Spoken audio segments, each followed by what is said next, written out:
Салам достор, бүгүн биз силер менен момундай эски эшиктин эскирип калган материалын алып салабыз. Бул Audi 100C4. Ушул машинанын чыкканына 30-31 жылдай болуп калды. 91-жылкы машина.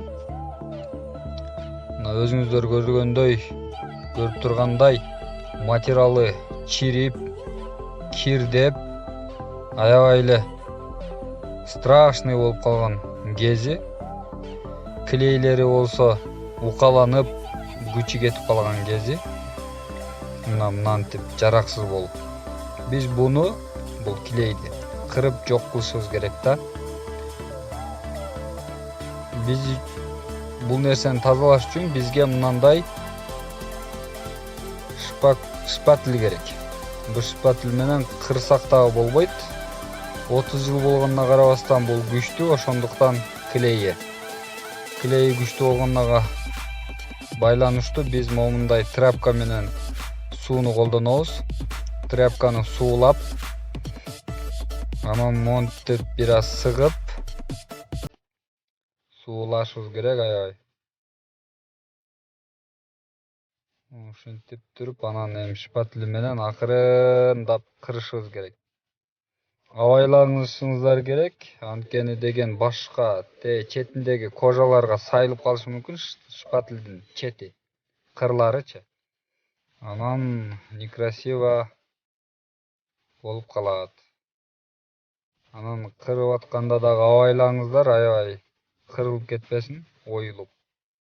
Моминтип тазалап, анан буну кырып салып үстүнө деген кожа чаптасаңыздар болот, же болбосо ушундай эле башка жаңы материалдан чаптасаңыз болот. Мына көрүп турганыңыздардай аябай бат, оңой болот.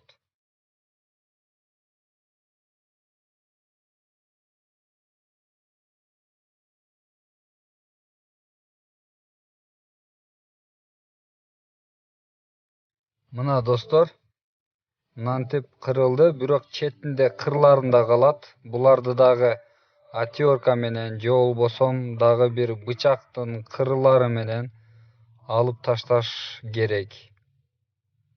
Мына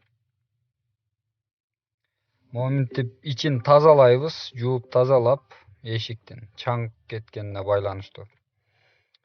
Ручкаларын жуйбуз. Бардыгын кылдаттык менен тазалап жуушубуз керек. Дайыма эле ачып жуубагандыктан бир ачып жууганга байланыштуу биз аябай таза кылып алсак, өзүбүзгө дагы жагымдуу болот, башка отурган адамдарга дагы. Мына достор, бүттү. Бунун үстүнө жана айтып өткөндөй жаңы тряпка же болбосо кожа кылсак болот, же болбосо ушундай деле калдырсак болот. Албетте ушундай деле кооз көрүнөт, чем эски тряпкасына караганда.